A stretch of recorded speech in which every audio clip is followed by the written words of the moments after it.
Iniulat na isang source na nagalit umano ang Defense Minister ng Japan sa ginawang panghaharas at pang-aapi ng Chinese Coast Guard laban sa mga barko ng Pilipinas na nagsasagawa ng lehitimong maritime operation sa West Philippine Sea.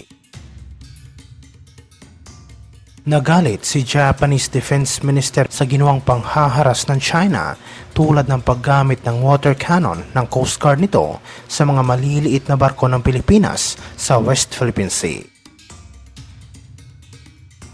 Nangako siya na hindi ito palalampasin ng Japanese government at mataas ang posibilidad na papatawan ng kanilang bansa ng economic sanction ang China dahil sa mga ginagawa nitong illegal na aksyon sa loob ng teritoryo ng Pilipinas. Iginiit niya na walang karapatan ang komunistang bansa na manghimasok sa teritoryo ng Pilipinas at labag umano sa international na batas ang mga ginagawang aksyon ng Chinese Coast Guard sa West Philippine Sea.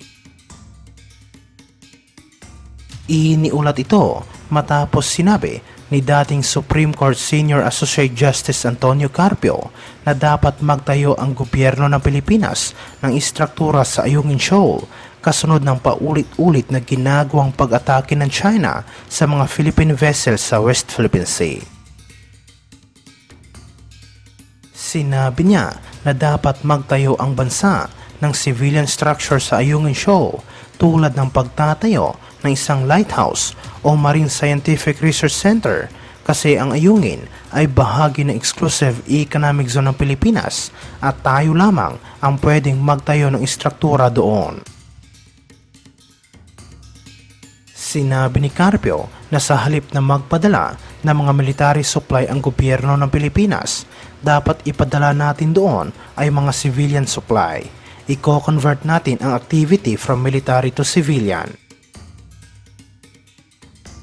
Idinagdag niya ng paglalagay ng isang istruktura, maaari nitong mapangalagaan at maprotektahan ang marine environment sa lugar sa gitna ng ginagawang pagsira at pag-harvest ng komunistang bansa sa mga corals sa West Philippine Sea.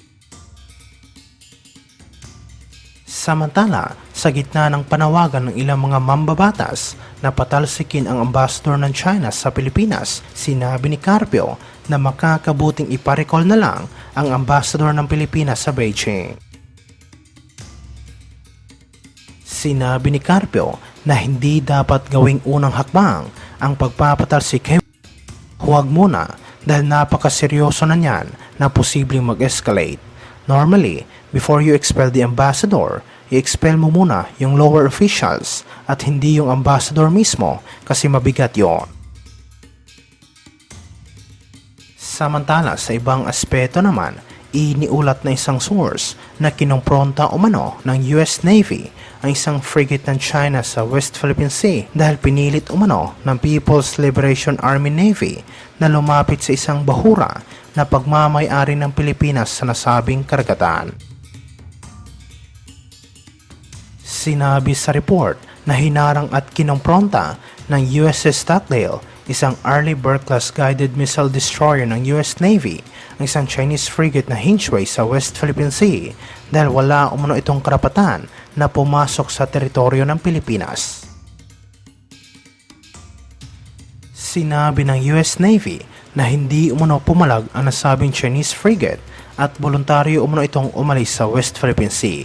Iginiit naman ng US Navy na pinoprotektahan lang nito ang karapatan ng Pilipinas laban sa anumang iligal na panghihimasok ng ibang bansa sa loob ng teritoryo nito. Dineploy ng US Navy ang USS Stockdale sa West Philippine Sea matapos ang ginawang paulit-ulit na panghaharas at pang-aapi ng Chinese Coast Guard sa mga barko ng Pilipinas na nagsasagawa ng resupply mission sa Ayungin Shoal. Iniulat ito matapos inatasan ni National Task Force on the West Philippine Sea Chairman Eduardo Año ang PCG na magsagawa ng maritime patrol para hamunin at idokumento ang iligal na presensya ng mahigit sa 100 Chinese maritime militia sa Julian Felipe Reef sa West Philippine Sea. Sinabi ng PCG na naglabas ng direktiba si Anyo matapos nitong mamonitor ang mahigit sa 100 barko ng Chinese Maritime Militia na umaaligid sa Julian Felipe Reef at nangangamba umano sila na posible pa itong dumami sa susunod na mga araw. Dineploy ni PCG Commandant Admiral Ronnie Gavan ang BRP Sindangan at BRP Cabra para magpatrolya malapit sa Julian Felipe Reef at sinabi na hindi umano pinansin ng Chinese Maritime Militia ang mga radio challenge ng PCG na ngayon ay kasalukuyan nakakalat sa nasabing bahura.